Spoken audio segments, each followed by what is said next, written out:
You were not born to be forgotten. You were born to conquer. You don't need permission to rise. You need will. The world does not reward the passive. It remembers those who impose their vision, who rise from obscurity with unshakable resolve. You may come from nothing. So did I, but I didn't wait for greatness to find me. I claimed it, one move at a time, one victory at a time. If you want power, command it. If you want history to speak your name, write it in action. Subscribe to our channel if you're ready to master your mind, and tell us, where are you watching from? Listen to me carefully. The world does not hand out power like charity. It never has. It never will. Power is seized by those bold enough to reach for it when others hesitate. You think the aristocrats who ruled France handed me my crown? You think the kings and emperors of Europe invited me to their table as an equal? They laughed at me, a Corsican nobody, a commoner with ideas too big for his station. But here's what most people don't understand. Their laughter became my fuel. Their rejection became my map. Every door they slammed in my face showed me exactly where I needed to break through. I didn't knock twice. I kicked it down. You see this everywhere. The weak wait for permission. They draft letters requesting opportunities. They schedule meetings to ask for what they want. They believe in fairness. They believe in their turn. They believe someone else will recognize their worth and reward them accordingly. This is the thinking of the conquered. The strong take what belongs to them. They don't explain themselves. They don't justify their ambition. They move. They execute. They impose their will on circumstances that would crush the timid. When I was 24, I saw chaos in the streets of Paris, revolution, blood, the old order crumbling. Did I wait for someone to tell me what to do? Did I seek permission to act? I saw opportunity where others saw disaster. I seized cannons. I positioned them strategically. I ended the revolt in one decisive action. That day, I didn't ask to be noticed. I made myself impossible to ignore. Power recognizes power. Authority bows to authority, but only when you demonstrate it first. You cannot negotiate from weakness and expect strength in return. You cannot beg for respect and receive it. You cannot whisper your way to greatness. But let me ask you this. What doors are you still knocking on? What opportunities are you requesting instead of creating?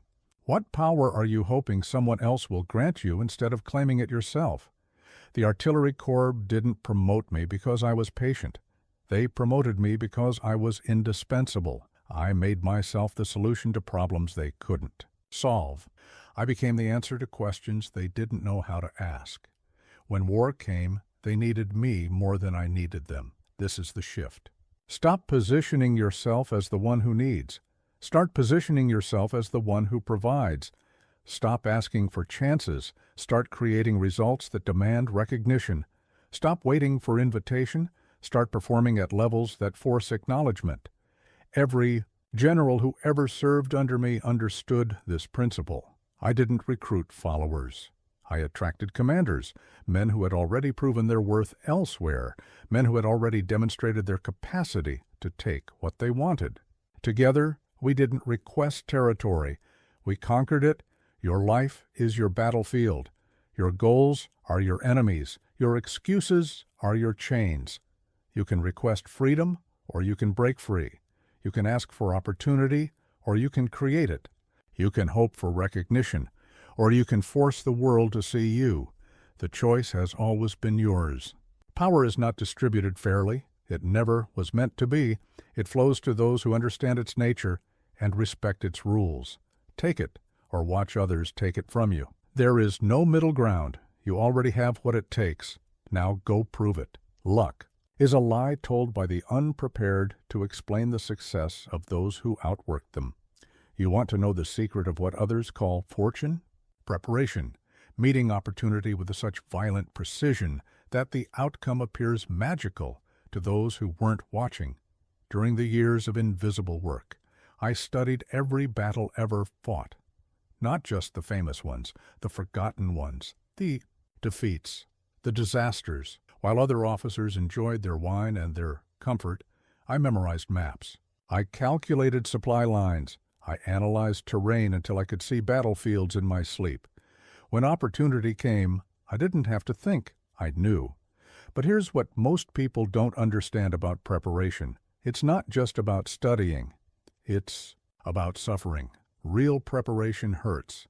It demands sacrifice when no one is watching. It requires you to practice skills you may never use, to learn lessons you hope never to need, to build strength for battles that may never come. The weak prepare for what they hope will happen.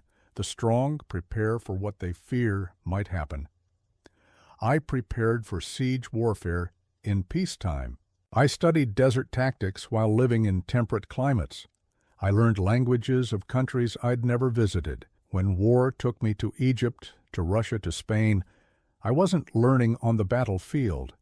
I was executing plans I'd rehearsed 1,000 times in my mind. Every victory I achieved was won years before the battle began. At Austerlitz, I didn't outfight the Austrians and Germans. I outprepared them. I knew their commanders' tendencies because I'd studied their previous campaigns. I knew their troop formations because I'd analyzed their training methods. I knew their weaknesses because I'd examined their supplies. When they moved their armies, I already knew where they would position them. When they planned their attack, I had already prepared my counter. What looked like battlefield genius was actually years of disciplined study meeting the moment of execution. You see this principle everywhere, but most people miss it. The entrepreneur who built a billion-dollar company wasn't lucky. He spent years studying markets, understanding customers, building skills while others were consuming entertainment. The athlete who breaks records wasn't genetically gifted beyond measure. She trained when others rested, practiced when others partied, prepared when others played. But let me ask you this. What are you preparing for right now? What skills are you building in private that will serve you in public? What knowledge are you accumulating that your competitors don't even know they need? The unprepared wait for perfect conditions. They wait for clear signals. They wait for certainty. They are always waiting because perfect conditions never come. Certainty is an illusion. Clear signals are rare. Opportunity appears in chaos, and chaos rewards those who prepared for it. I didn't invade Italy because conditions were perfect. I invaded because I was ready, and my enemies were not. I didn't crown myself emperor because the timing was ideal. I took the crown because I had spent years preparing for the moment when power would be available to whoever was bold enough to seize it. Preparation is invisible until it becomes decisive. No one sees the midnight study sessions. No one witnesses the repeated practice. No one counts the hours of planning, analyzing, rehearsing, but everyone sees the moment when preparation meets opportunity and creates what looks like instant success. This is why the prepared appear lucky to the unprepared. Their success seems effortless because their effort was invisible. Their victory seems sudden because their preparation was gradual. Their achievements seem impossible because their discipline was unremarkable, day by day, but extraordinary year by year. Your competition is not preparing the way you are preparing. They are reacting to circumstances while you are creating them. They are hoping for favorable conditions while you are building capability regardless of conditions. They are waiting for their moment while you are becoming ready for any moment. Here's what the ruthless prepared understand that others miss. Preparation is not about having the right answer. It's about being ready for any question. It's not about predicting the future. It's about building the capacity to handle whatever future arrives. When crisis comes, the unprepared panic, the prepared execute. When opportunity appears, the unprepared hesitate, the prepared act. When competition intensifies, the unprepared hope, the prepared dominate. Destiny doesn't choose favorites, it chooses the ready. Start preparing now for the battles you cannot yet see. Build strength for the challenges that haven't yet appeared. Develop skills for the opportunities that don't yet exist. Your future belongs to who you become in the hours when no one is watching. Speed kills, not just in war, but in everything that matters. While you debate, your enemy decides. While you analyze, your competitor acts. While you seek more information, someone else seizes the prize you were considering. The window of opportunity doesn't wait for you to feel ready. It opens, it closes, it moves to someone else. I've seen generals lose wars not through bad tactics, but through good intentions and slow decision-making. They wanted more intelligence. They needed additional confirmation. They sought consensus from their staff. Meanwhile, the battle was won by whoever moved first with decisive force. At Jena, the Prussians had superior numbers, better positioned troops, experienced commanders. They had every advantage except one: speed of execution. While they held councils of war to discuss the perfect plan, I struck. Not with the perfect plan, but with a good plan executed immediately. Their superior forces never had the chance to coordinate because I didn't give them time. But here's what most people don't understand about timing. Opportunity isn't patient. It doesn't reschedule. It doesn't send reminders. It appears, it waits. Briefly for someone bold enough to act, then it vanishes forever. What you call being careful opportunity calls being too late. The world belongs to the swift. Not necessarily the strongest, not always the smartest, but invariably the fastest to recognize opportunity and act on it. Every market that was ever dominated was taken by someone who moved when others hesitated. Every revolution that ever succeeded was led by those who acted while others planned. You see this everywhere, but people explain it wrong. They call it luck. They call it timing. They call it being in the right place at the right moment. But here's the truth. The right place is wherever you are when you decide to act. The right moment is whenever you stop waiting for a better moment. I didn't wait for ideal conditions to launch my campaigns. Ideal conditions never exist. There are always reasons to delay. The weather could be better. The supplies could be more abundant. The intelligence could be more complete. The enemy could be weaker. There is always something that could be improved if you just wait a little longer. But let me ask you this. What opportunities are you analyzing to death? What decisions are you postponing until you have more information? What moves are you delaying until conditions improve? While you wait, who is acting? The cautious lose to the committed. The careful lose to the courageous. The prepared lose to the persistent. Not because preparation is worthless, but because preparation without action is just elaborate procrastination. Planning without execution is just sophisticated hesitation. Every great achievement in history happened because someone moved before they felt completely ready. They acted on incomplete information. They committed to uncertain outcomes. They chose speed over safety, action over analysis, execution over perfection. This doesn't mean recklessness. This means understanding that the biggest risk is not acting when action is required. The greatest danger is not imperfection in execution, but perfection in hesitation. You can refine a plan while you implement it. You cannot implement a plan while you endlessly refine it. Hesitation is the luxury of those who don't truly want what they claim to want. When you really want something, when you truly need it, when it matters enough, you find a way to move immediately. You make decisions with incomplete information. You act despite uncertainty. You execute despite imperfection. Your competitors are not hesitating. Your market is not waiting. Your opportunities are not patient. While you gather more data, someone else is gathering market share. While you perfect your strategy, someone else is profiting from a decent strategy, well executed. The moment you recognize opportunity, you have perhaps minutes, perhaps hours, perhaps days to act on it. After that, it belongs to someone else. The window doesn't stay open because you need more time to decide. It closes and opens somewhere else for someone else. Here's what the swift understand, that the slow miss. Perfect information never comes. Perfect timing doesn't exist. Perfect preparation is impossible, but good information, decent timing, and solid preparation combined with fast execution beats perfect anything every single time. Opportunity rewards the ready, but it belongs to the rapid. When you see your chance, take it immediately. Don't debate it. Don't discuss it. Don't delay it. The world is full of people who had the right idea at the right time, but moved too slowly to capitalize on it. I conquered Europe not because I had the best army, but because I moved my decent army faster than anyone else could move their great armies. Speed compensated for every disadvantage and amplified every advantage.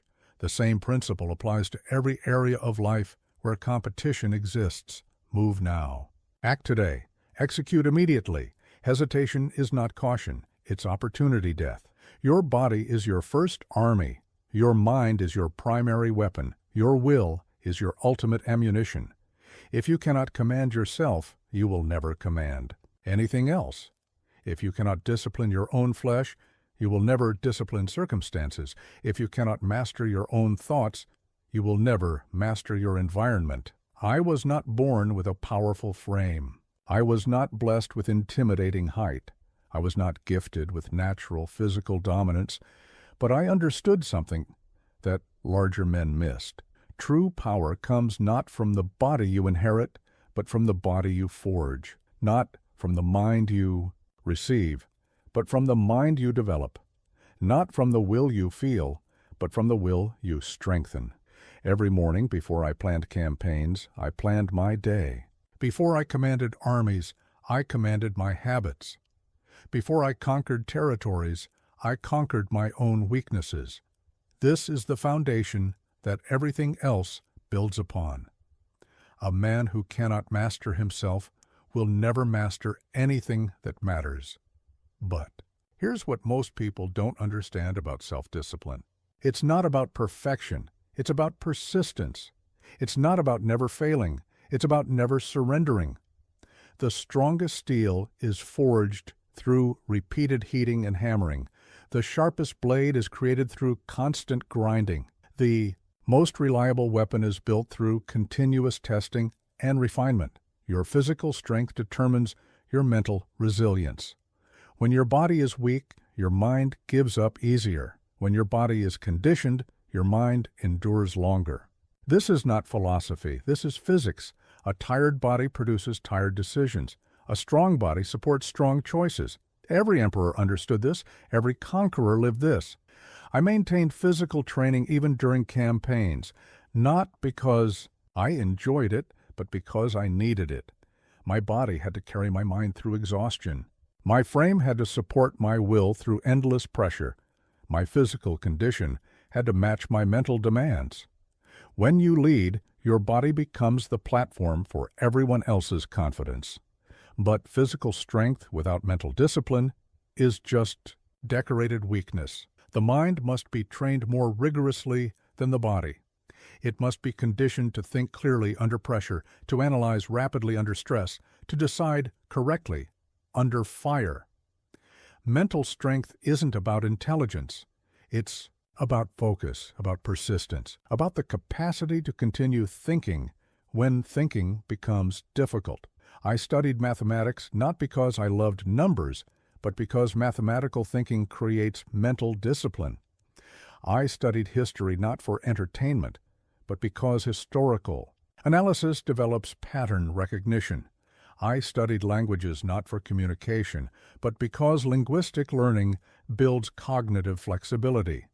Every skill developed in one area strengthens capability in all areas. But let me ask you this. What are you doing daily to strengthen your mind?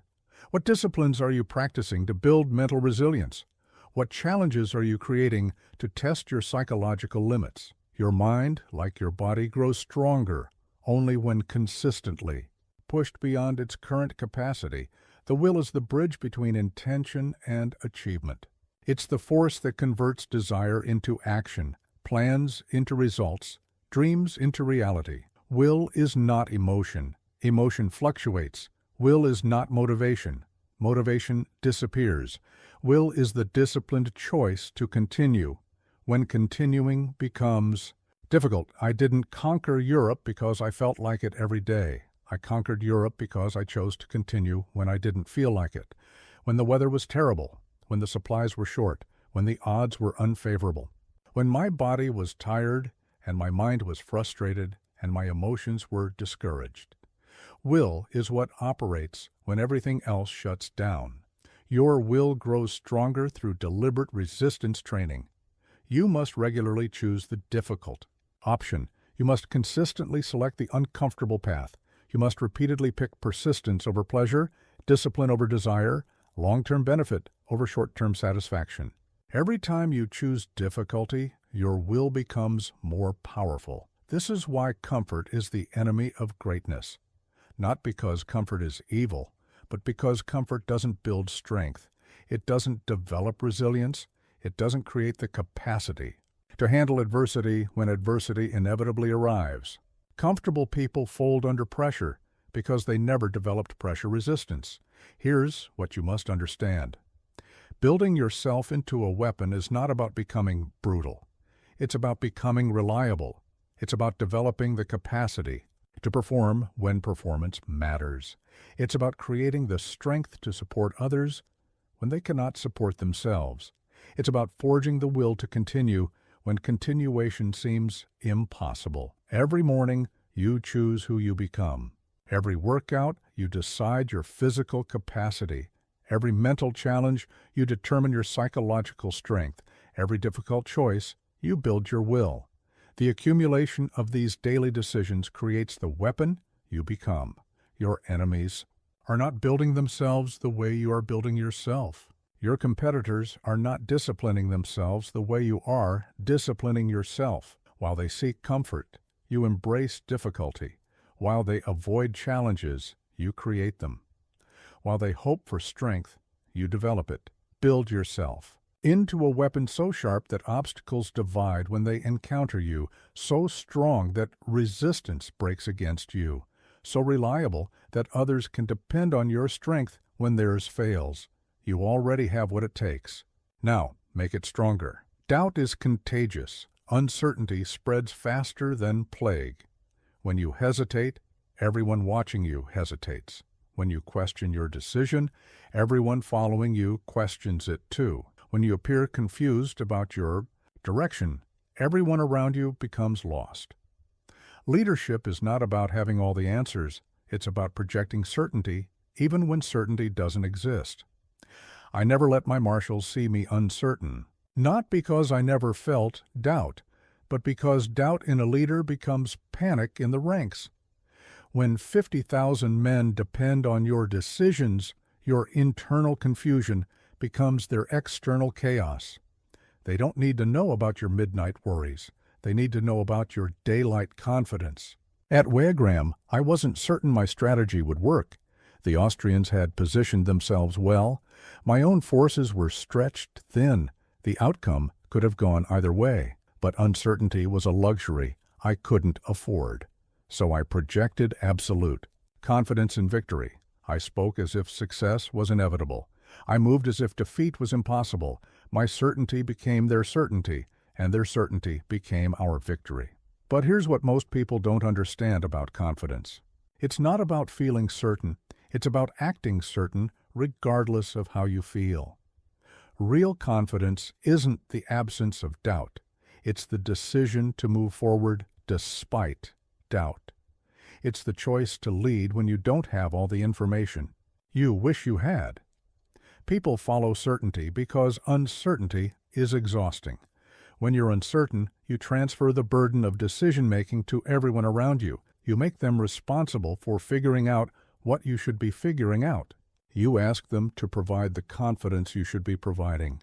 This reverses the entire purpose of leadership. The moment you say, "I don't know," in front of your team, you've just made everyone else responsible for knowing. The moment you express doubt about your plan, you've just made everyone else responsible for planning.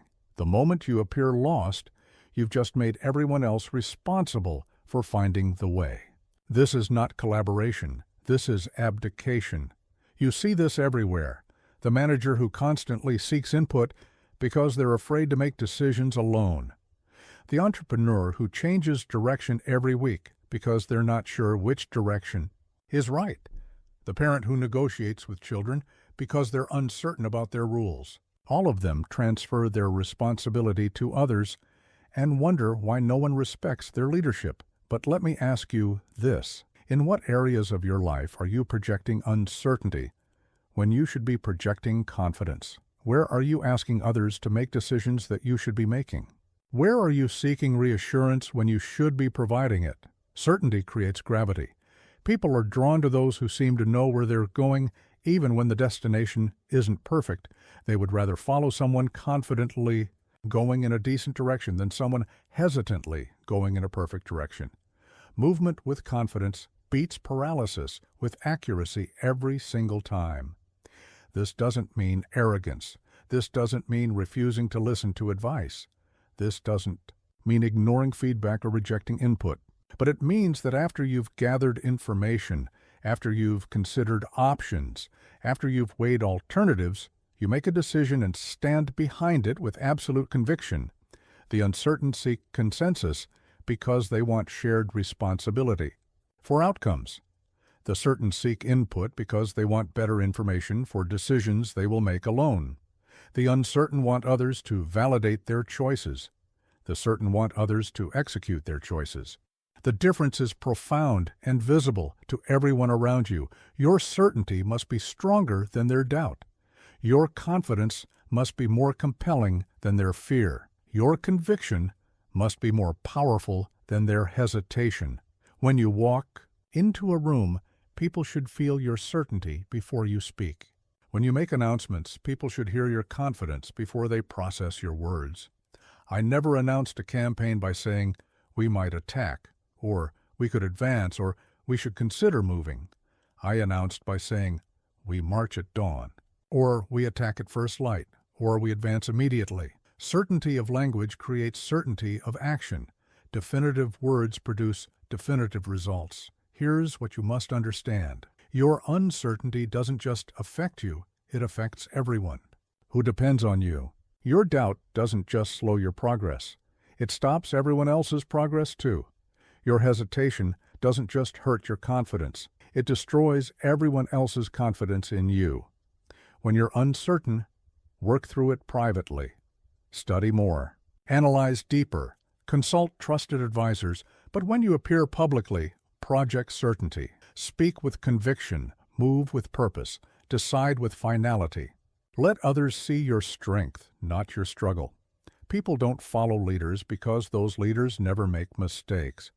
They follow leaders because those leaders take responsibility for making decisions and living with consequences. They follow certainty because certainty gives them permission to act instead of worry, to execute instead of analyze, to move instead of hesitate.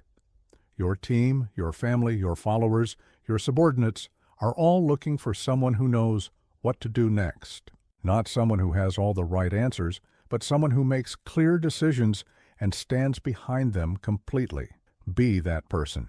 Certainty is a choice you make before you feel it. Choose certainty, and others will choose to follow you. Words are cheap. Action is final. The world is drowning in talk and starving for execution. Everyone has opinions. Everyone has plans. Everyone has strategies, but few have results. The marketplace doesn't pay for intentions. History doesn't remember speeches. Respect doesn't follow promises. All of these follow performance. I could have spent years debating military theory with the academics at the École Militaire. I could have written papers on artillery tactics. I could have participated in endless discussions about strategy. Instead, I took cannons to the streets of Paris and ended a revolution in one afternoon. That single action taught me more than a decade of discussion ever could. The talkers analyze. The doers execute. The talkers explain why things won't work. The doers find ways to make things work. The talkers wait for perfect conditions. The doers create conditions. The talkers build reputations through words. The doers build reputations through results, which reputation survives scrutiny. But here's what most people don't understand about action. It's not about moving randomly. It's about moving purposefully. It's not about staying busy. It's about staying productive. It's not about appearing active. It's about creating impact. Meaningless motion is just sophisticated procrastination. Real action produces measurable change. Every meeting that could be an email is time stolen from execution. Every discussion that circles without decisions is energy wasted on comfort instead of progress. Every explanation of why you can't start is another day your competitors get ahead while you get reasons. The world doesn't need more analysis. It needs more action. You see this everywhere, but people miss the pattern. The successful entrepreneur doesn't talk about their business idea for months. They build a prototype in weeks. The effective leader doesn't explain their vision endlessly. They demonstrate it consistently. The accomplished artist doesn't describe their masterpiece. They create it. Action reveals truth that conversation conceals.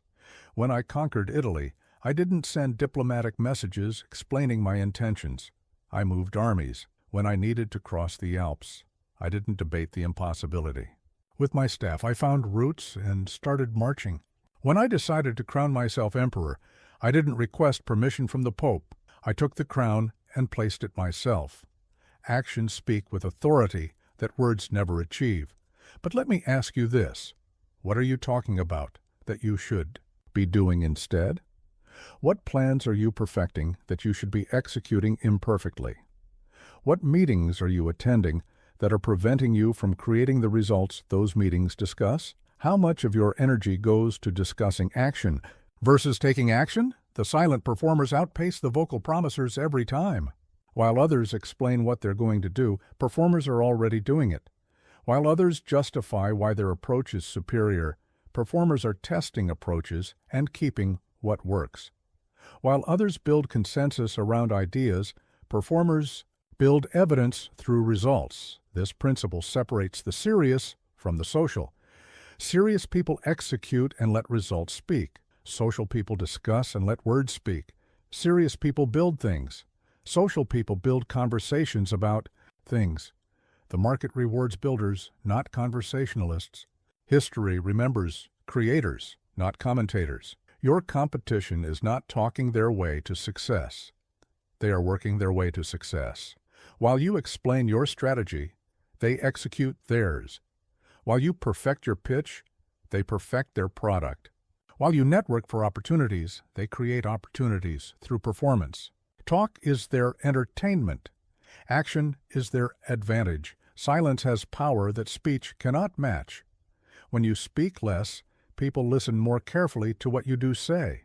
When you promise less, people pay more attention to what you deliver. When you explain less, people respect your results more. Mystery creates more influence than exposition. I never told my enemies my complete battle plans. I showed them through positioning.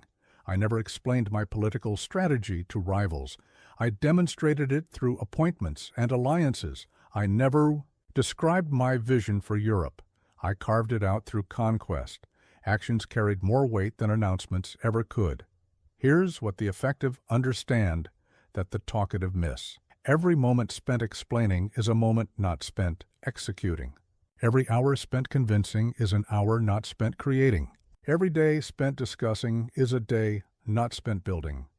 Time is finite, energy is limited. Both must be invested in impact, not impression. Results create more credibility than credentials. Performance generates more respect than promises. Execution builds more trust than explanation. What you've done matters more than what you say you'll do. Who you've become carries more weight than who you claim to be. Cut your words in half, double your action, reduce your explanations, increase your execution. Stop describing your intentions. Start demonstrating your capabilities. Let others talk about what might happen. You focus on making things happen. Theedem. World has enough talkers. It needs more doers. The market has enough analyzers. It needs more builders. Your industry has enough theorists. It needs more practitioners. Be the one who moves while others debate. Be the one who executes while others explain. Be the one who delivers while others discuss. Your actions are your arguments. Your results are your reputation. Your performance is your promise. Let them speak for you. Presence is power made visible. Authority radiates before words are spoken. Command is felt before orders are given. The moment you enter a space, You either add energy or subtract it. You either raise the standard or lower it. You either command attention or beg for it. This choice happens in seconds, but its effects last for hours. I never had to announce my rank when entering a room. Officers could feel my authority from across the tent. Soldiers recognized command in my posture before I spoke a word. Foreign diplomats understood they were dealing with power before introductions were made. This wasn't magic. This was the deliberate cultivation of presence through every detail of bearing, movement, and energy.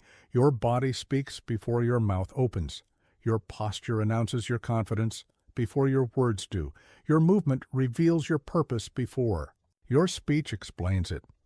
People decide whether to respect you, follow you, or dismiss you within moments of your arrival. They base this decision on what they feel, not what they hear. But here's what most people don't understand about presence. It's not about size. It's not about volume. It's not about intimidation.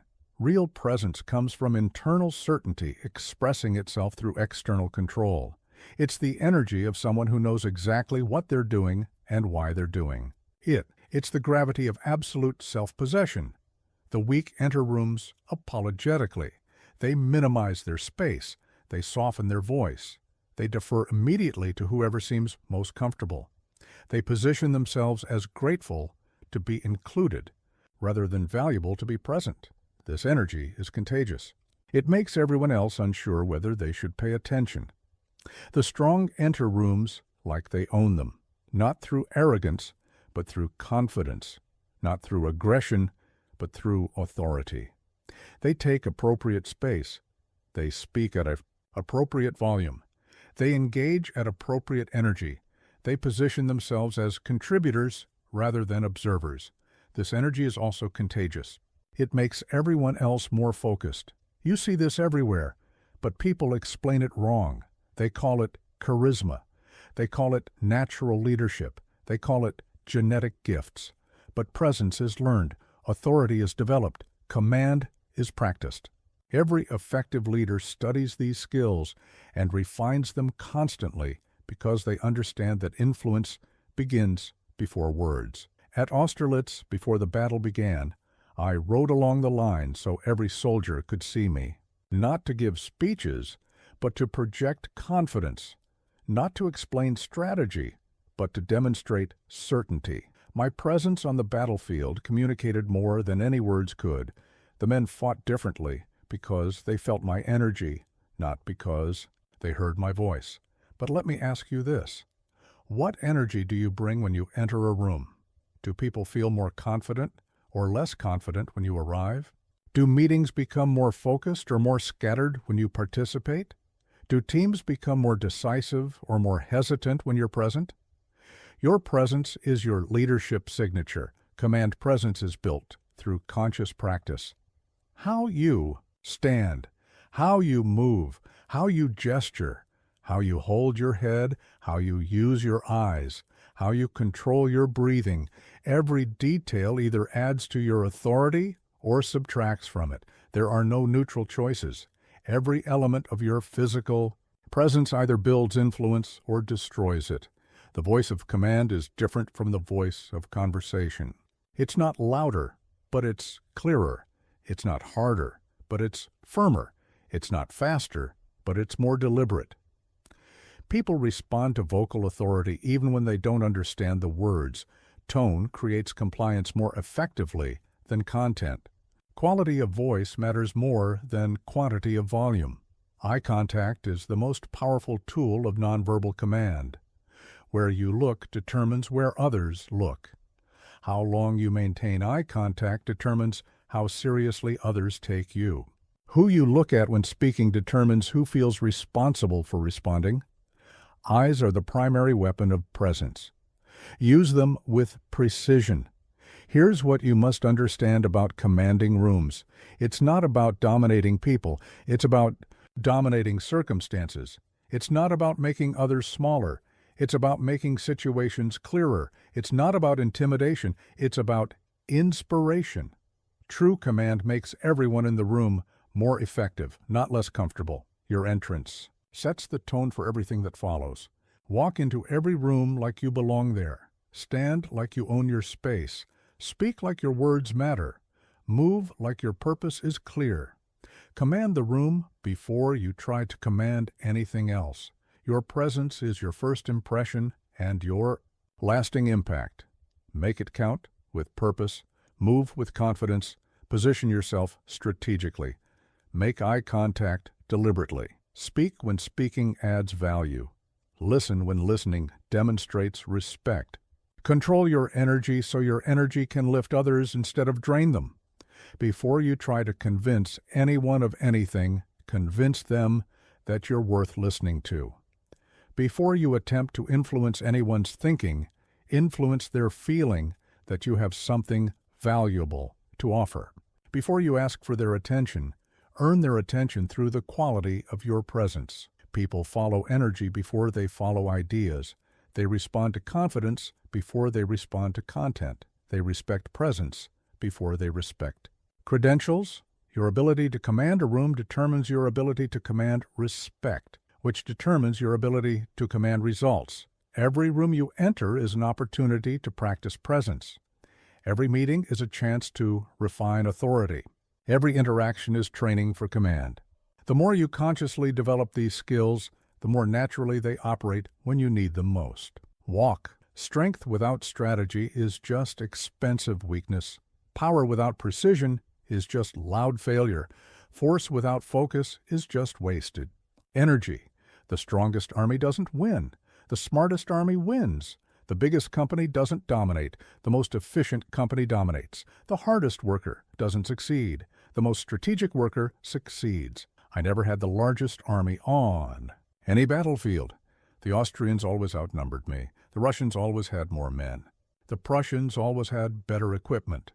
But I won because I fought smarter, not harder. I positioned my forces where their forces couldn't respond effectively. I struck where they were weak, not where they were strong. I used their size against them. Brute force attacks problems directly. Strategy attacks problems intelligently. Brute force tries to overpower obstacles. Strategy tries to outmaneuver obstacles. Brute force succeeds through superior resources.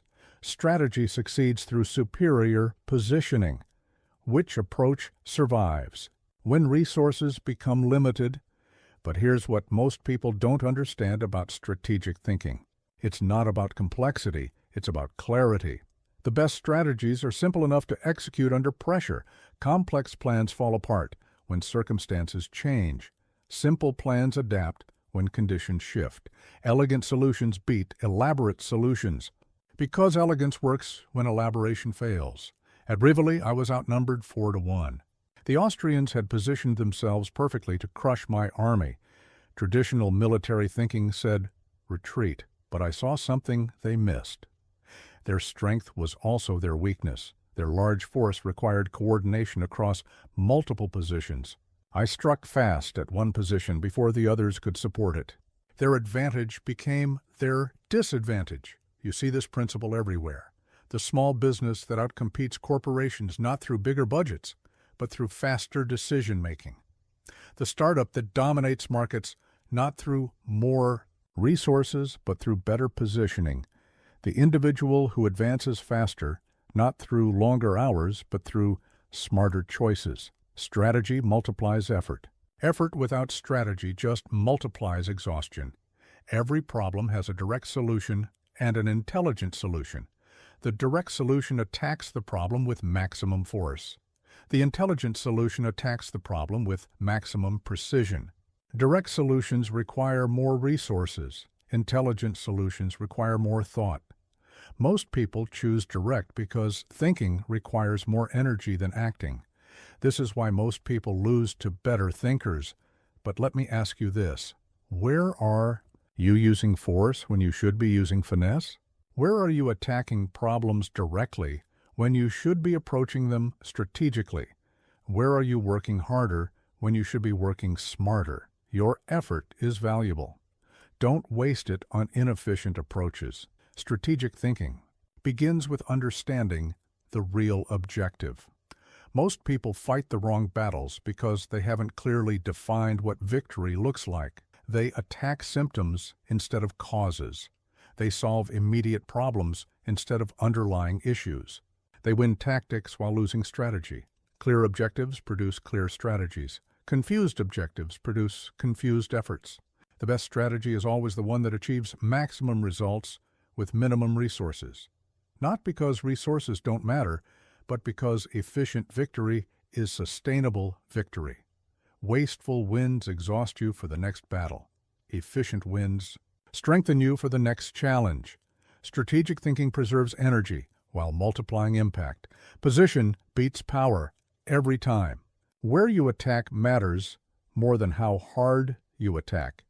When you move matters more than how fast you move.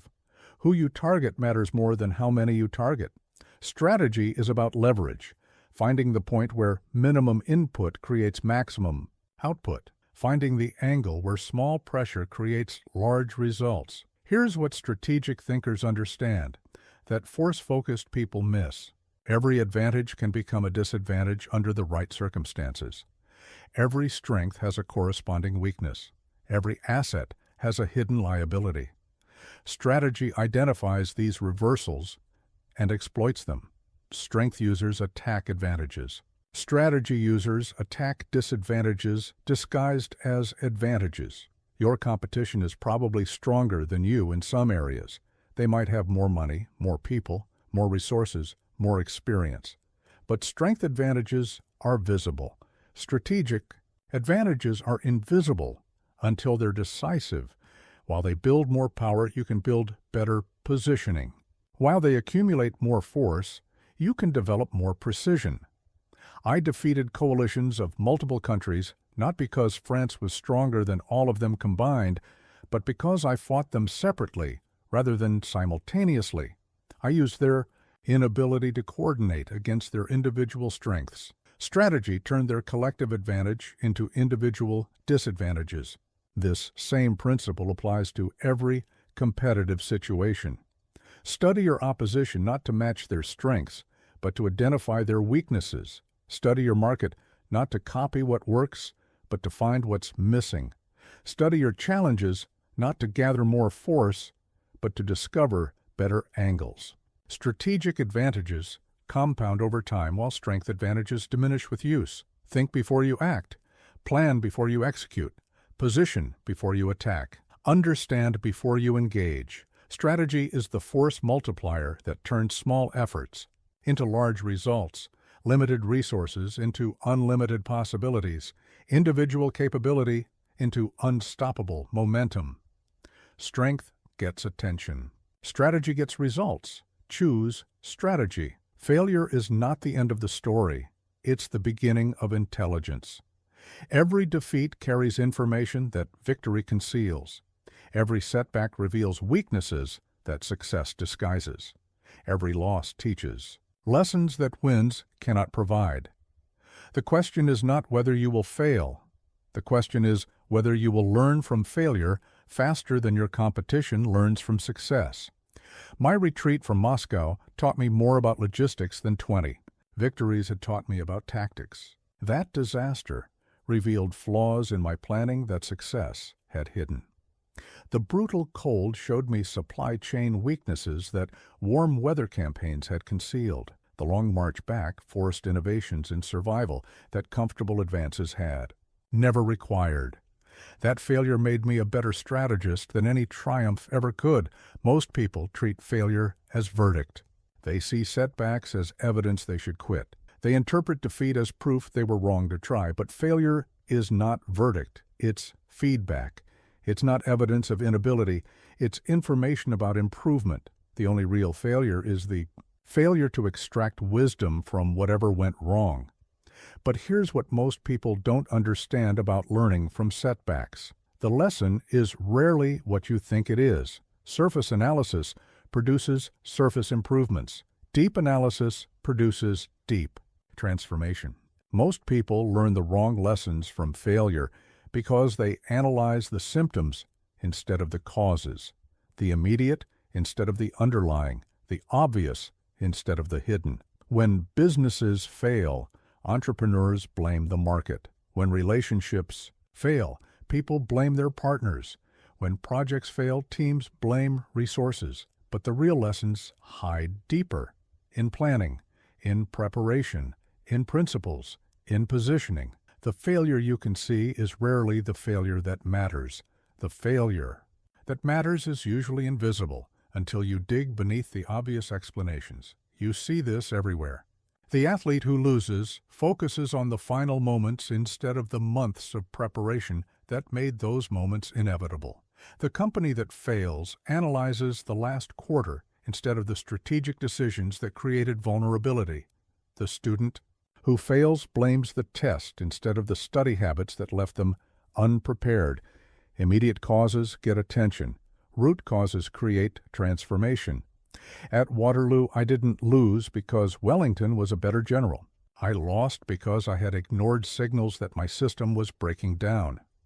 My marshals were exhausted from years of campaign. My army was tired from constant warfare. My strategies had become predictable to enemies who had studied them for decades. The defeat wasn't sudden, it was inevitable. I had missed the signals that preceded the setback. But let me ask you this. What signals are you missing right now? What feedback are you ignoring? What small failures are warning you about larger failures to come? What patterns in your setbacks are trying to teach you something about your approach? Every failure is a teacher. Most students skip class. Setbacks reveal truth that success conceals. When everything works, you don't know which parts are essential and which parts are lucky. When things fail, you discover what actually matters. Success is often accidental. Failure is usually systematic. You can't reliably reproduce accidents, but you can systematically avoid patterns that create failure. The fastest path to improvement is through intelligent analysis of what went wrong. Not to assign blame, but to extract wisdom. Not to feel guilty, but to get better. Not to justify the failure, but to prevent repetition. Every setback contains the seeds of comeback if you're willing to plant them properly. Here's what successful people understand that unsuccessful people miss. Failure is only expensive if you don't learn from it. If you extract the right lessons, failure becomes investment in future success.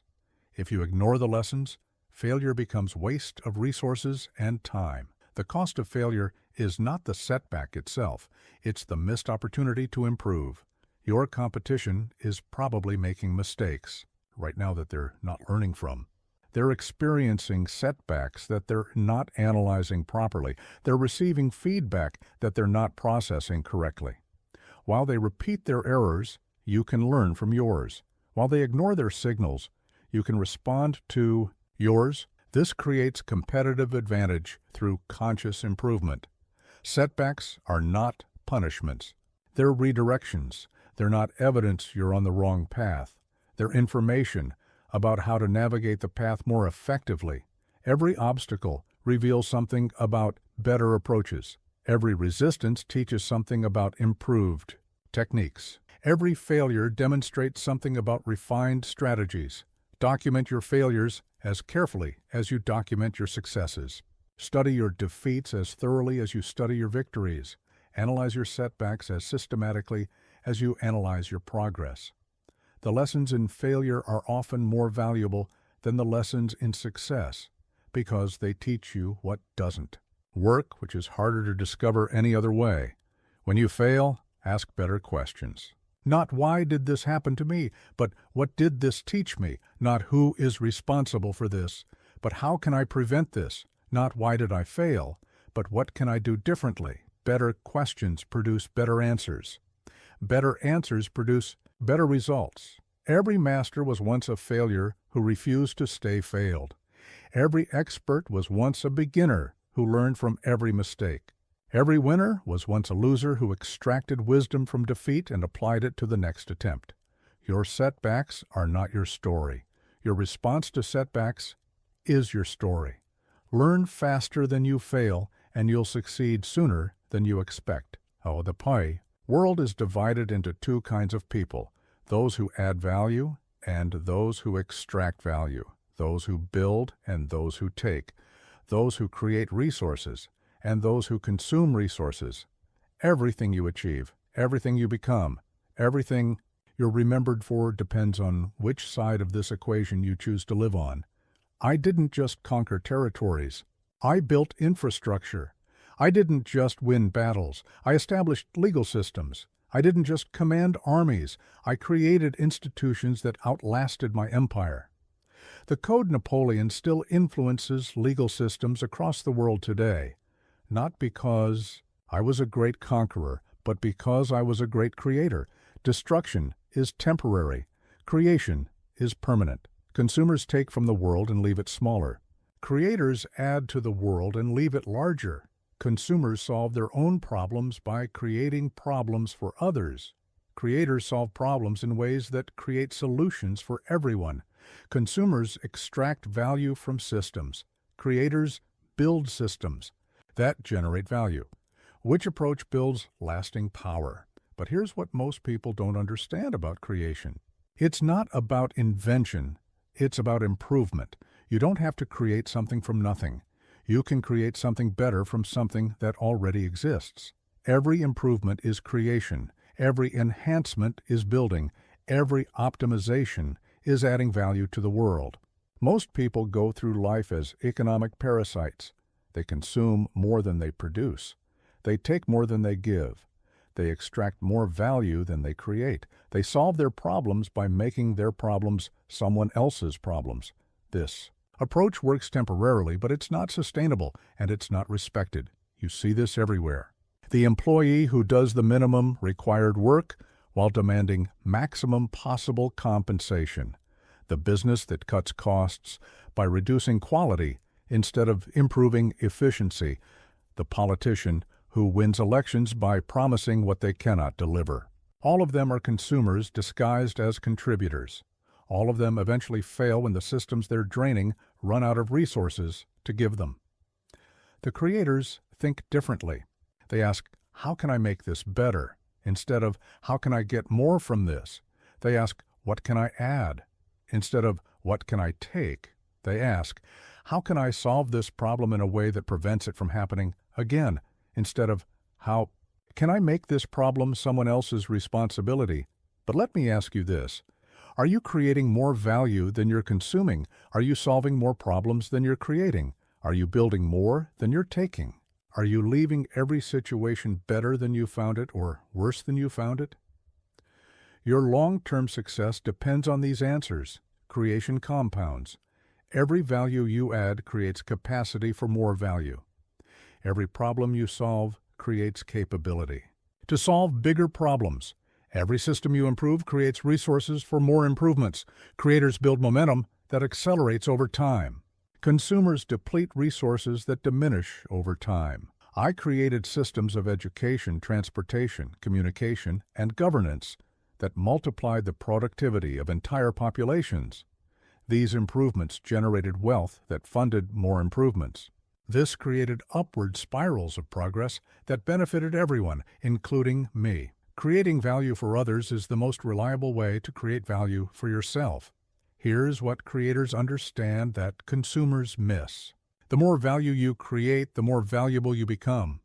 The more problems you solve, the more indispensable you become. The more you contribute to systems, the more those systems support your success. Creation is not charity, it's investment. In your own future power, your industry needs creators, not consumers.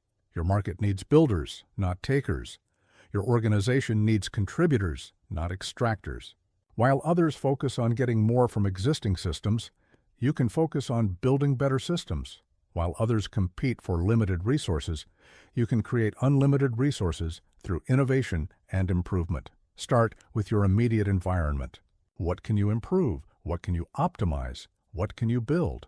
What problems can you solve? What value can you add? Begin where you are with what you have. Creation starts small and compounds large through consistent application. The most successful people in history were all creators. They built companies, systems, technologies, ideas, and institutions that made life better for millions of people. Their wealth was a byproduct of their value creation. Their power was a result of their contribution. Their influence was earned through their improvements to the world. Create more than you consume. Build more than you take. Solve more than you complicate.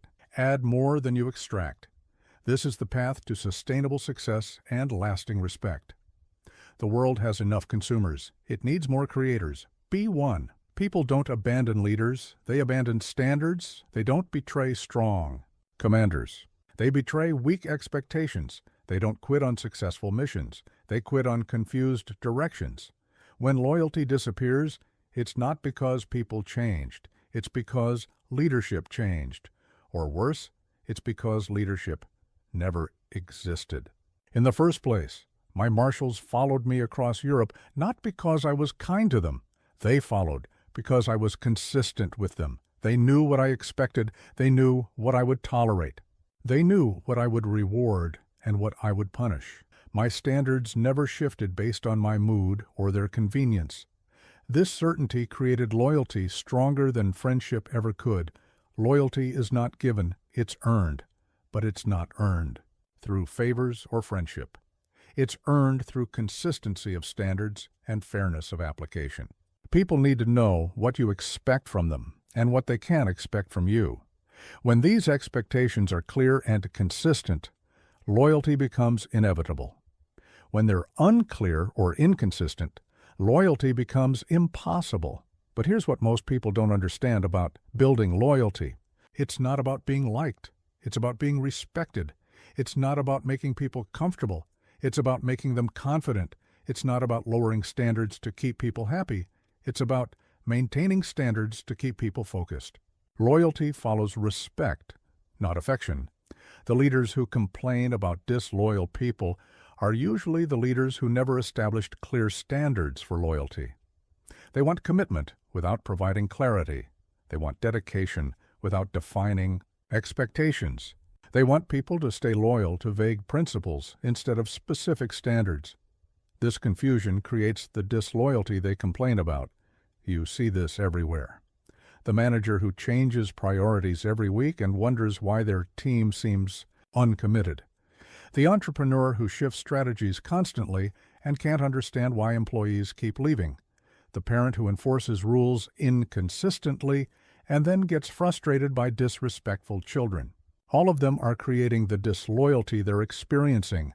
When I promoted officers, they knew exactly what they had done to earn advancement. When I demoted others, they knew exactly what they had done wrong. When I rewarded performance, the standards for reward were clear to everyone. When I punished failure, the consequences matched established expectations. This clarity created an environment where loyalty was logical. But let me ask you this. Do the people around you know what you expect from them? Do they understand what constitutes success and what constitutes failure in your eyes? Do they know what behaviors you'll reward and what behaviors you'll punish? If these standards are unclear, disloyalty is not their fault. It's yours.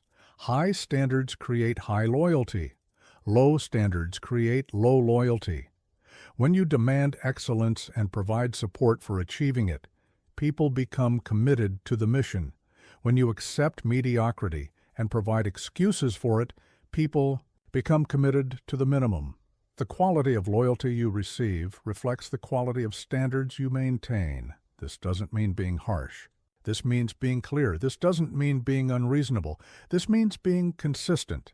This doesn't mean being inflexible. This means being predictable in your principles even when you're flexible in your methods. People can handle high standards if they know what those standards are and why they matter. I never asked my men to do anything I wouldn't do myself. I never demanded sacrifices I wasn't making myself. I never expected commitment I wasn't demonstrating myself. Leadership standards apply to the leader first, then to everyone else. When you embody your own standards, others will embrace them. When you violate your own standards, others will abandon them. Here's what effective leaders understand that ineffective leaders miss. Loyalty up requires loyalty down.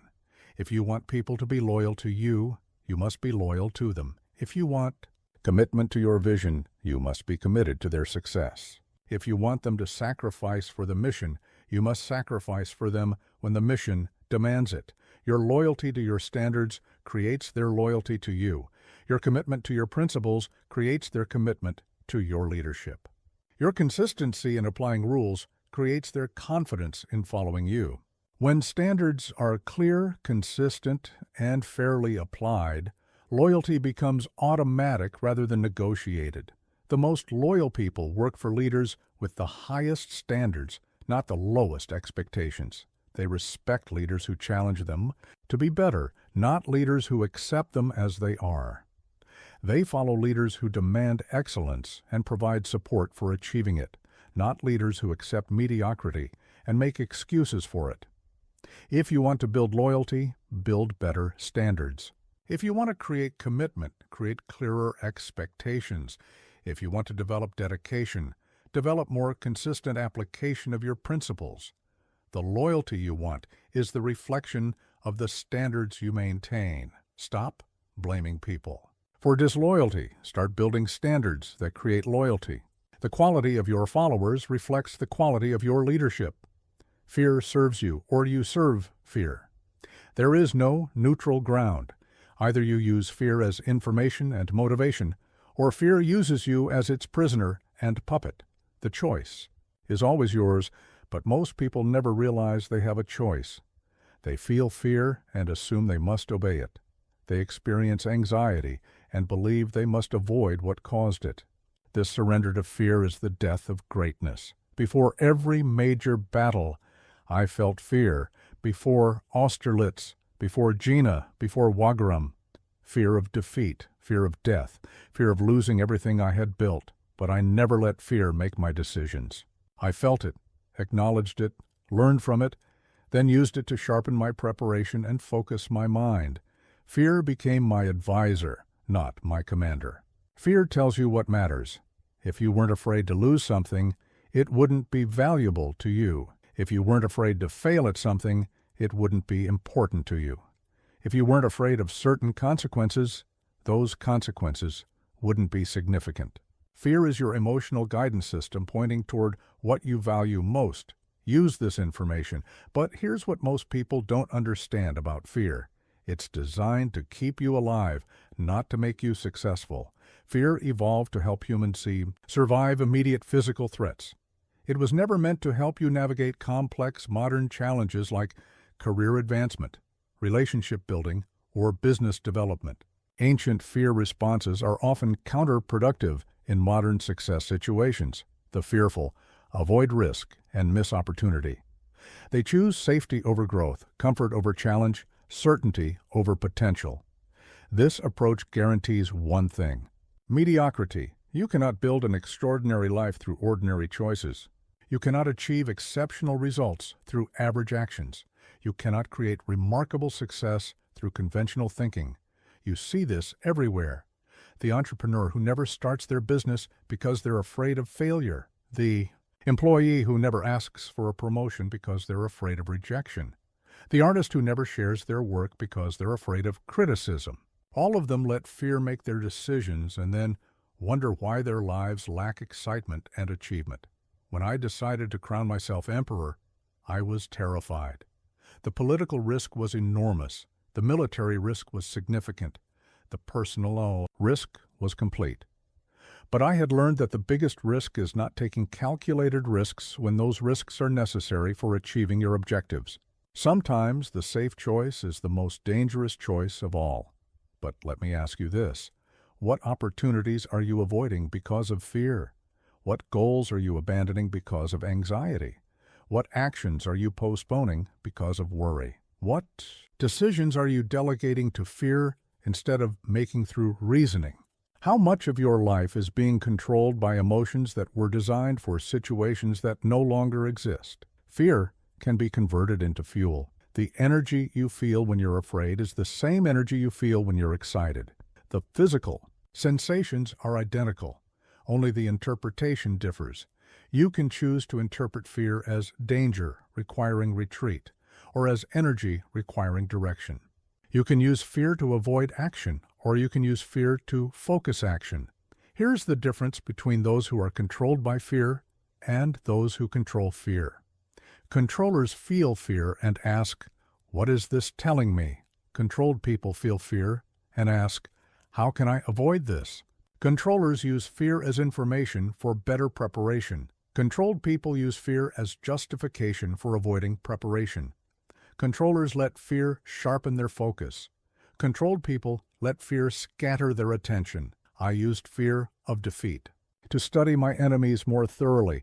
I used fear of supply problems to plan logistics more carefully. I used fear of weather delays to march earlier than originally scheduled. Fear became the source of better preparation, not worse performance. This is how you convert fear from obstacle into advantage. The most successful people are not fearless. They're fear-educated. They understand what their fears are telling them about their values, their priorities, their preparation levels, and their commitment levels. They use this information to make better decisions, not to avoid decisions entirely. Fear often signals that you're moving in the right direction. If your goals don't scare you a little, they're probably not big enough. If your ambitions don't make you nervous, they're probably not worthy of your potential.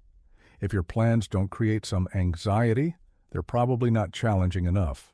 To create the growth you need, your competitors are probably letting fear control their decisions. While they avoid risks, you can take calculated risks.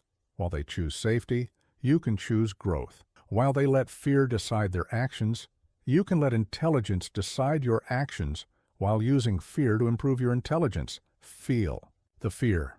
Thank it for the information. Learn from what it's telling you. Then make your decision based on reasoning, preparation, and strategic thinking. Use fear as your advisor, but never let it become your commander. Fear is a tool in your toolkit, not the contractor running your project. Use it wisely. Excellence is not an event. It's a habit. Greatness is not a moment. It's a pattern. Success is not luck. It's repetition of right actions performed consistently over time until they become automatic responses to opportunity. Everything significant in life is built through the compound effect of small actions repeated daily with disciplined persistence. I drilled my armies until marching in formation became instinctive, until firing in sequence required no conscious thought, until battlefield movements happened faster than enemies could react because my soldiers had practiced those movements thousands of times. Excellence under pressure is impossible without excellence under practice. Automatic performance requires automatic preparation. Most people want extraordinary results from ordinary effort. They want exceptional outcomes from inconsistent actions. They want to achieve in months what takes years to build properly. They seek shortcuts to destinations that can only be reached through disciplined daily progress. This is why most people fail to achieve what they claim they want. But here's what most people don't understand about repetition. It's not about doing the same thing mindlessly. It's about doing the right thing mindfully until it becomes effortless. It's not about quantity without quality. It's about quality repeated until it becomes automatic. Perfect practice makes perfect performance. Imperfect practice makes permanently imperfect performance. The amateur practices until they get it right. The professional practices until they cannot get it wrong. The amateur stops when they achieve success once. The professional continues until they achieve success consistently. The amateur celebrates early wins. The professional builds sustainable systems for continuous wins. You see this everywhere. The athlete who trains the same movement thousands of times until muscle memory takes over during competition. The musician who rehearses scales until complex compositions become natural expressions. The surgeon who practices procedures until life-saving operations become reliable routines. All of them understand that repetition builds capability that appears effortless, but required enormous effort to develop. When I studied artillery mathematics, I solved the same types of problems repeatedly until calculation became intuitive.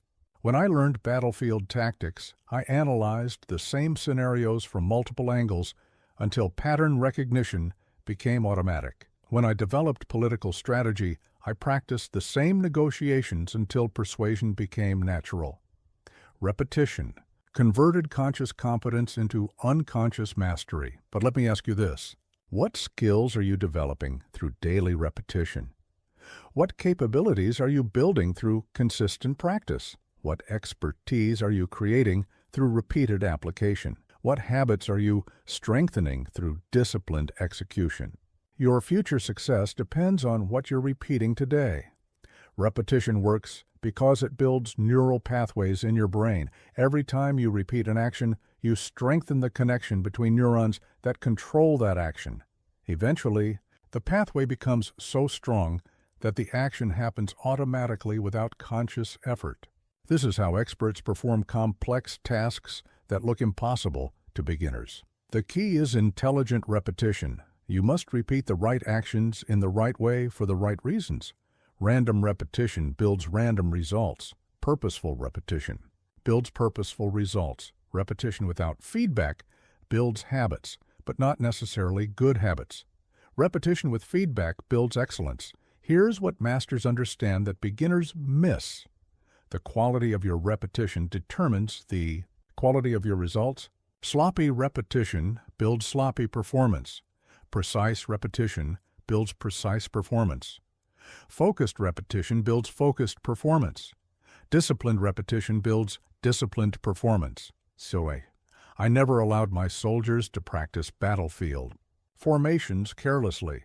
If they executed movements incorrectly during training, I made them repeat the movements correctly. Poor practice would have created poor performance during actual combat when lives depended on automatic execution. The standards during practice determine the standards during performance. Your competition is probably practicing inconsistently. They work hard for a few days, then take breaks for a few weeks. They start routines enthusiastically, then abandon them when motivation disappears. They want results without repetition, excellence without practice, mastery without thousands of hours of disciplined effort. This inconsistency is your advantage. While they practice sporadically, you can practice systematically. While they rely on motivation, you can rely on routine. While they quit when things get boring, you can continue because boring repetition builds exciting results. Excellence is boring to develop, but exciting to possess. The most successful people in every field share one characteristic. They converted excellence into habit through repetition. They made superior performance automatic through consistent practice. They built capability so strong that their best work became their normal work. This transformation happens through repetition, not inspiration. Start with small repetitions and build toward larger ones. Master simple actions before attempting complex ones. Perfect basic movements before adding advanced variations. Build the foundation through thousands of repetitions before constructing the masterpiece. Every empire is built one disciplined day at a time through the compound effect of right actions repeated consistently. Repetition builds empire muscles. Use them to build your empire. Responsibility is the price of power. Authority comes with weight that cannot be delegated, shared, or escaped. The moment you accept leadership, you accept the burden of consequences for every decision you make and every decision you avoid making. This weight either strengthens you or crushes you. There is no middle ground. There is no partial responsibility. There is only full acceptance or complete avoidance. When I became emperor, I carried the fate of millions on my shoulders. Every military campaign risked thousands of lives. Every political decision affected entire populations. Every strategic choice determined the future of nations. The weight was crushing, but I embraced it because I understood that avoiding responsibility means avoiding power, and avoiding power means accepting powerlessness. Most people want authority without accountability. They want the benefits of leadership without the burdens of leadership. They want to make decisions without bearing consequences. They want to give orders without taking blame. They want power over others without responsibility for others. This is impossible. Authority and accountability are inseparable. You cannot have one without the other, but here's what most people don't understand about responsibility. It's not a burden imposed on you by others. It's a power you claim for yourself. When you accept full responsibility for your results, you gain full control over your methods. When you accept complete accountability for your outcomes, you gain complete authority over your actions. Responsibility is not limitation, it's liberation. The weight of responsibility transforms you. It forces you to think more carefully because careless thinking produces catastrophic consequences. It demands better preparation because inadequate. Preparation creates preventable failures. It requires superior judgment because poor judgment hurts people who depend on you. Responsibility makes you better than you were before you carried it. You see this everywhere. The surgeon who accepts complete responsibility for patient outcomes becomes more skilled through the pressure of that responsibility. The CEO who accepts full accountability for company performance becomes more strategic through the weight of that accountability. The parent who accepts total responsibility for child development becomes more thoughtful through the burden of that responsibility. When my armies suffered defeats, I never blamed my marshals publicly. When campaigns failed to achieve objectives, I never pointed to circumstances beyond my control. When strategies produced unexpected consequences, I never shifted responsibility to advisors who recommended those strategies. The leader who accepts credit for success must accept blame for failure. This is the weight of command, but let me ask you this. What responsibilities are you avoiding that you should be embracing? What accountability are you deflecting that you should be accepting? What weight are you trying to escape that would actually strengthen you if you carried it properly? Your growth as a leader is directly proportional to the responsibility you're willing to bear. The weak collapse under responsibility. The strong are strengthened by responsibility. The weak see responsibility as unfair burden. The strong see responsibility as fair exchange for authority. The weak avoid responsibility to protect themselves from blame. The strong embrace responsibility to claim power over circumstances. Here's what those who embrace responsibility understand that others miss. When you accept complete responsibility for your results, you stop wasting energy on blame, excuses, and explanations. You focus all your energy on solutions, improvements, and better outcomes. This concentration of effort creates better results, which creates more success, which creates more opportunities to exercise responsible leadership. Responsibility is not just about accepting blame when things go wrong. It's about accepting the obligation to make things go right. It's about accepting the duty to prevent problems before they occur. It's about accepting the commitment to develop capabilities equal to your responsibilities. It's about accepting the challenge to grow into someone worthy of the weight you carry. I could have remained a minor artillery officer and avoided the crushing weight of imperial responsibility. I could have chosen comfort over command, safety over sovereignty, ease over empire. But I understood that the weight of great responsibility creates the strength needed for great achievement. You cannot build extraordinary capabilities without extraordinary challenges. Your potential is hidden beneath responsibilities you haven't yet accepted. Your strength is waiting under burdens you haven't yet embraced. Your leadership is dormant until you accept weight that would crush your current capacity and force you to develop greater capacity. This is how responsibility creates growth that comfort cannot produce. The most successful people in history all carried enormous responsibility. They bore the weight of other people's welfare, other people's hopes, other people's futures. This weight didn't burden them. It empowered them. It forced them to become larger than they thought possible, stronger than they believed they could be, more capable than they ever imagined. Stop running from responsibility. Start running toward it. Stop avoiding weight. Start embracing it. Stop seeking comfort. Start seeking challenges that will force you to develop the strength needed to carry them successfully. The weight you're avoiding is the strength you're missing. Embrace it before it crushes your competition. Statues gather dust, buildings crumble, monuments decay, but motion creates more motion. Progress generates more progress. Achievement inspires more achievement. The legacy that matters is not what you built, but what you set in motion. Not what you completed, but what you started. Not what you finished, but what you began that others continued long after you were gone. I didn't just conquer territories, I set in motion ideas about merit-based advancement that revolutionized how societies organize themselves. I didn't just write laws, I initiated legal concepts that spread across continents and influenced justice systems for centuries. I didn't just win battles, I demonstrated strategies that changed how warfare is conducted forever. The motion outlasted the man. Static achievements are vulnerable to time, weather, politics, and changing circumstances. Dynamic legacies are self-perpetuating because they create value that people want to continue, expand, and improve. Motion-based legacies don't depend on preservation, they depend on participation. People don't just admire them. They join them, extend them, perfect them. But here's what most people don't understand about legacy building.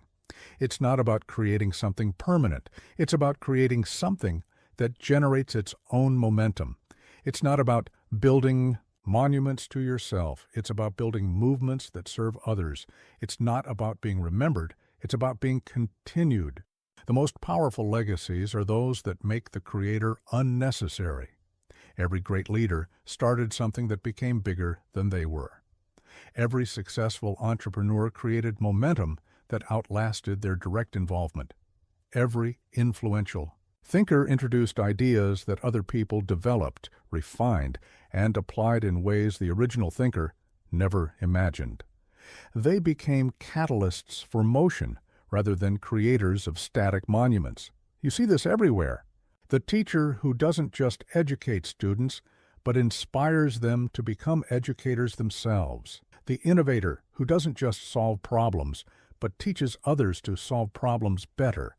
The leader who doesn't just achieve results, but develops other leaders who achieve even better results. All of them create motion that multiplies their impact far beyond their individual efforts. When I established the educational systems that produced engineers, scientists, and administrators, I wasn't just improving France. I was setting in motion intellectual development that would continue for generations. When I standardized weights, measures, and currencies, I wasn't just organizing commerce. I was initiating efficiency improvements that would compound over decades. Motion thinking produces exponential results. But let me ask you this. What motion are you creating? What momentum are you building? What movements are you starting? What are you setting in motion that will continue growing after you're no longer directly involved? Your lasting impact depends on the motion you generate, not the monuments you construct. Legacy motion requires intentional design. You must create systems that improve themselves. You must develop people who develop other people. You must solve problems in ways that prevent bigger problems. You must build capabilities that build more capabilities. You must start motion that accelerates rather than motion that decelerates. Here's what motion builders understand that monument builders miss. Motion creates value that attracts more resources, which creates more motion, which creates more value. This creates upward spirals of improvement that become self-sustaining. Monument builders consume resources to create static value. Motion builders invest resources to create dynamic value that generates more resources. The most valuable legacies are educational. They don't just accomplish objectives. They teach others how to accomplish similar objectives more effectively. They don't just solve current problems. They develop problem-solving capabilities that address future challenges. They don't just create success. They create successful creators who create more success. I could have focused on preserving my empire exactly as I built it. Instead, I focused on establishing principles, systems, and capabilities that would continue evolving after my direct control ended. Some of these survived and improved. Others were abandoned and replaced with better approaches. both outcomes. Represent successful motion because both represent continued development rather than static preservation. Your industry needs motion creators, not monument builders. Your market needs momentum generators, not preservation specialists. Your organization needs people who set positive changes in motion, not people who try to freeze current conditions permanently. Change is inevitable. The question is whether you'll create productive change or react to change created by others. Start with your immediate environment. What motion can you create? What momentum can you build? What positive changes can you initiate? What systems? Can you improve in ways that will keep improving? What people can you develop who will develop other people? What problems can you solve in ways that prevent those problems from recurring? Build motion, not monuments. Create momentum, not museums. Generate movements, not memorials. Set positive changes in motion that will continue long after you're gone. This is how you build a legacy that matters, grows, and serves the world in ways you cannot imagine but can set in motion today. The motion you create today becomes the legacy you leave tomorrow. Make it count. I was not born to power. I was born to poverty on a small island that most Europeans couldn't locate on a map. I had no noble blood, no inherited wealth, no family connections to ease my path. I had only will, only determination, only the absolute refusal to accept that my circumstances would determine my destiny. This is the beginning of every unstoppable story. Not advantages, but attitude. The unstoppable mindset begins with a simple recognition. Your starting point is not your ending point. Your current circumstances are not your permanent circumstances. Your past failures are not predictions of future results. Your present limitations are not indications of ultimate potential. Where you are now is just where you are now. Where you end up depends entirely on what you do with where you are. Every emperor was once unknown. Every master was once a beginner. Every expert was once incompetent. Every leader was once a follower. Every success story started with someone who had more reasons to quit than reasons to continue, but chose to continue anyway. The difference between those who become unstoppable and those who remain stuck is not talent, it's mindset. It's the mental framework that interprets obstacles as training instead of punishment. But here's what most people don't understand about becoming unstoppable. It's not about avoiding failure. It's about reframing failure. It's not about eliminating obstacles. It's about using obstacles as stepping stones. It's not about having advantages. It's about creating advantages from whatever materials are available. The unstoppable don't need perfect conditions. They create productive conditions from imperfect circumstances.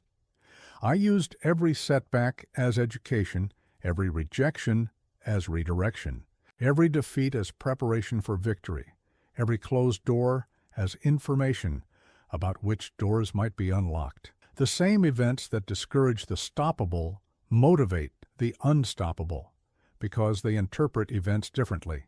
Same circumstances, different meanings, different outcomes. You see this everywhere.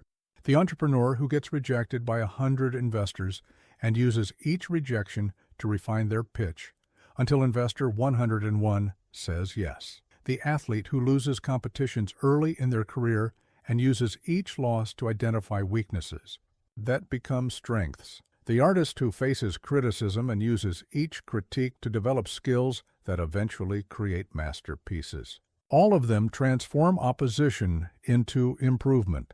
The unstoppable mindset operates on different principles than normal thinking. Normal thinking seeks comfort. Unstoppable thinking seeks growth. Normal thinking avoids difficulty.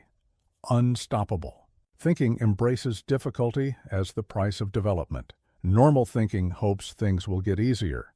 Unstoppable thinking assumes things will get harder and prepares accordingly.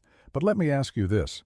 Are you thinking like someone who will be stopped by circumstances or someone who will use circumstances to become stronger?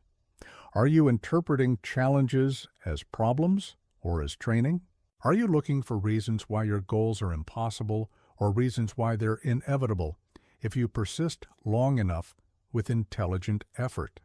The unstoppable understand that persistence without improvement is just stubborn repetition of ineffective methods.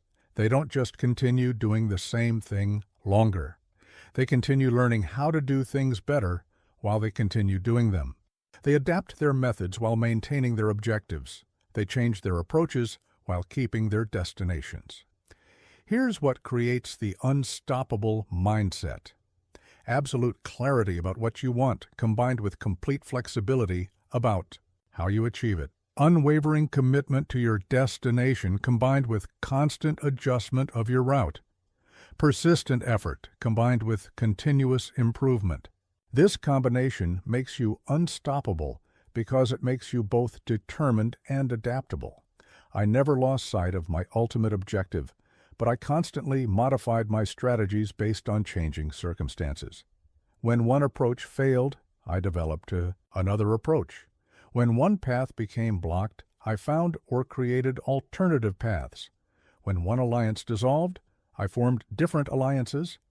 The objective remained constant. The methods evolved continuously. Your competition probably quits when things get difficult. They abandon goals when obstacles appear. They change destinations when routes become challenging. They stop when stopping seems easier than continuing. This is why they remain stoppable while you become unstoppable. Their response to difficulty is retreat. Your response to difficulty is adaptation and persistence. The unstoppable know that every overnight success actually took years of invisible preparation. Every sudden breakthrough actually required accumulated improvements that reached critical mass.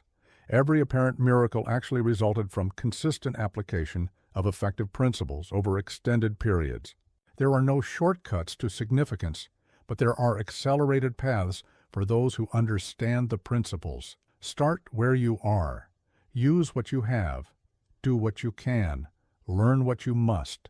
Adapt when you should. Persist when you need to. This is the formula that took me from Corsican nobody to Emperor of Europe.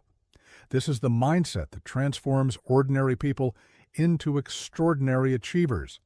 This is how you become unstoppable. You already have what it takes. Now, go prove it.